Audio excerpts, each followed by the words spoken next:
Princess Celestia the Changeling Queen, Chapter 20, Part 2.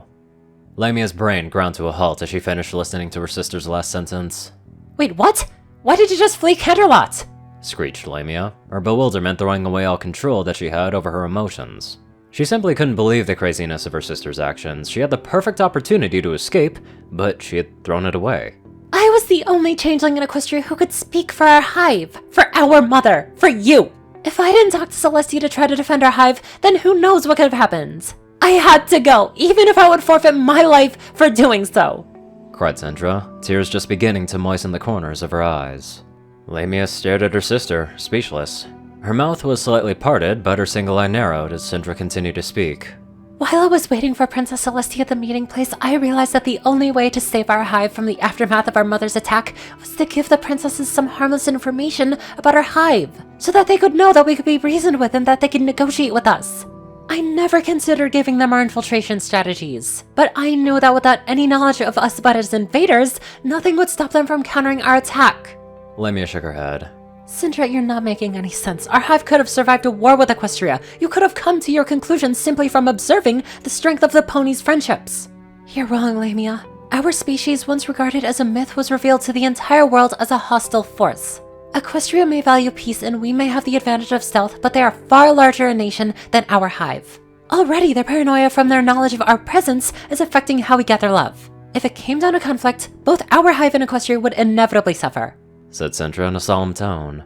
To Lamia's aggravation, despite how insane the idea was, the reasoning behind her sister's meeting with Celestia did make a degree of sense. Without Sindra providing a character reference by which Celestia could judge their hive, it was likely that the ponies would not have been so willing to pursue a peaceful option.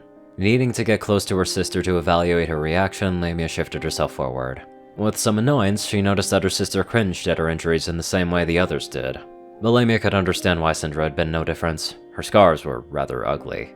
Sindra, I understand why you gave yourself up to Celestia, Lamia swallowed, forcing herself to think logically despite the multitude of emotions brimming in her chest.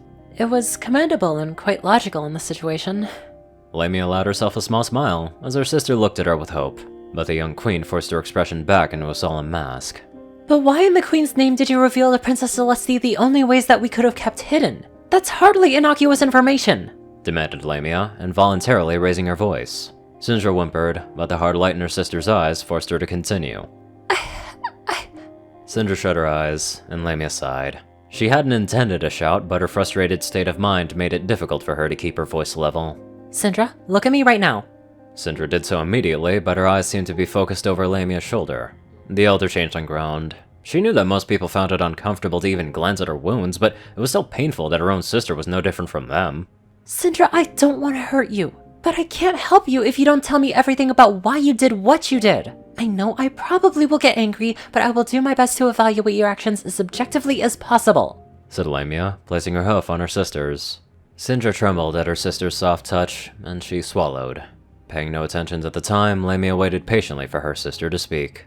During the meeting, I basically offered myself to Celestia's mercy and answered several of her questions. That I had been banished from my hive and had no idea why Mom was doing this. That I actually had pony friends that I liked and who I thought didn't deserve this attack. She then asked me if she could trust me, despite the fact that she may be forced to take action against my mother. I told her yes, because that way I could at least try to tell her what I thought about her mother would do and convince her that she only thought about what was best for her hive. Sindra hesitated after she finished, and her eyes dropped away from Lamia to their touching hooves. She asked me to tell our hive's infiltration strategies. She argued that she needed to use the strategies to protect Equestria and to try to force our mother to negotiate. She pointed out how our mother's attack had endangered all the changing hives and how she needed to be stopped. Sindra winced and shook her head.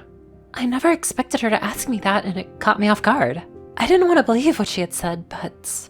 Sindra shut her eyes, and she braced herself against her sister's inevitable anger. At that moment, I didn't trust our mother or that what she had done at Canterlot had a good reason. I didn't know that you were hurt or that the hive was starving or about the Shadow Empire. All I knew was that she had attacked one of the largest countries in the world and revealed our entire species as hostile.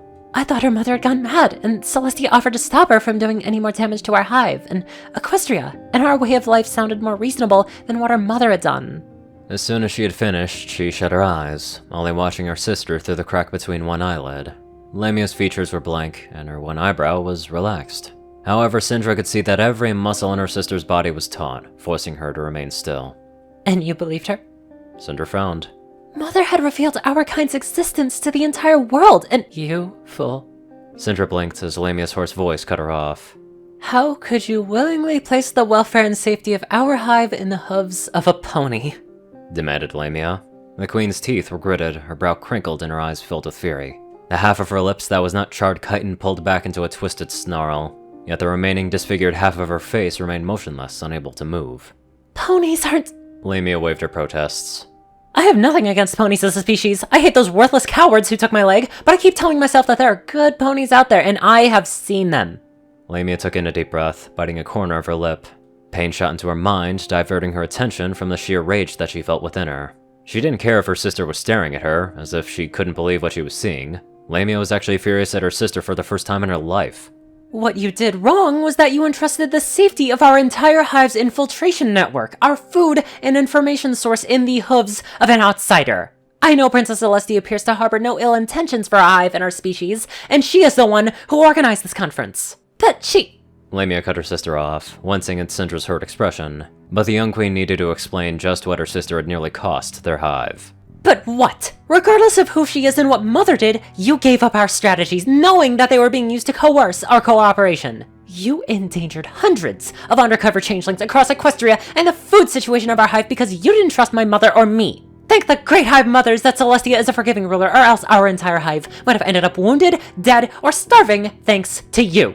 But Celestia never did any of those things, Lamia. She organized the conference and has been trying to protect us ever since. Protested Sindra. Lamia chuckled, making a bitter, biting sound that chilled Sindra to the bone.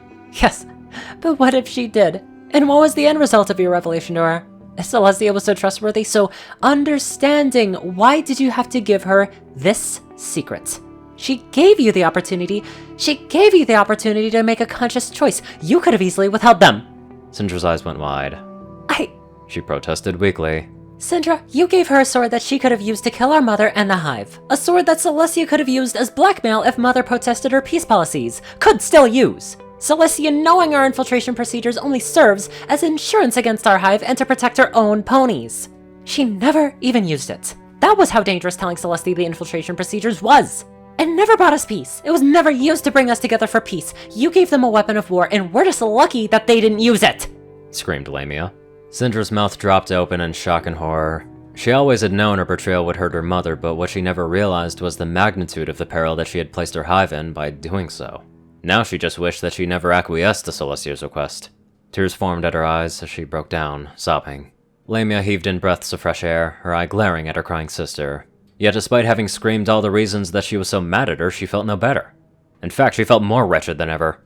Well, what do you have to say for yourself? Demanded Lamia. Sindra didn't look up. She kept whimpering and sobbing. Something within Lamia snapped. Her horns sparked to life as she seized her sister's chin with her telekinetic grasp. Raising Sindra's face up, Lamia thrust her nose right up to her sister's. What? Are you too afraid to see my face? It's right here for you to see! Roared Lamia. To Lamia's surprise, Sindra didn't resist.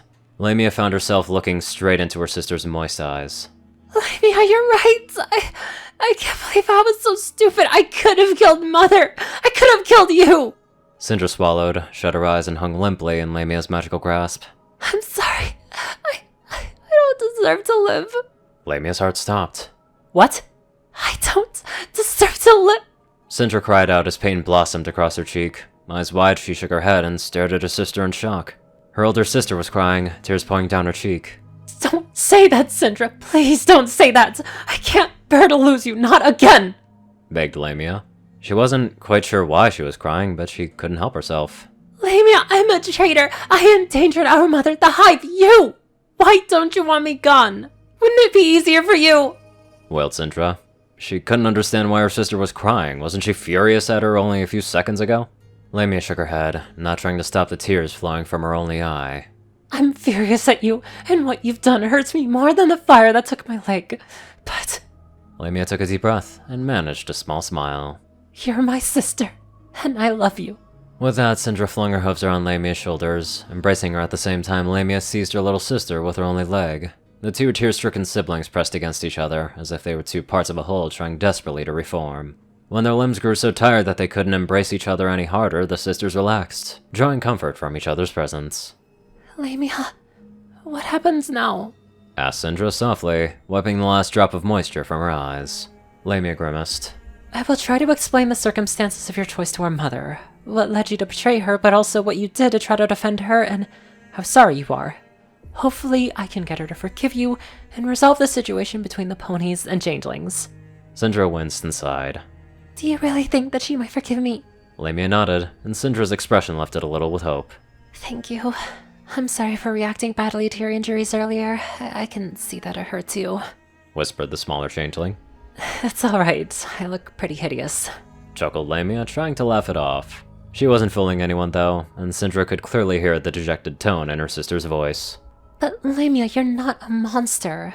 I might take some time getting used to your new look, but no matter how you look, you'll always be my sister. Said Sindra sincerely. Lamia blinked and snorted.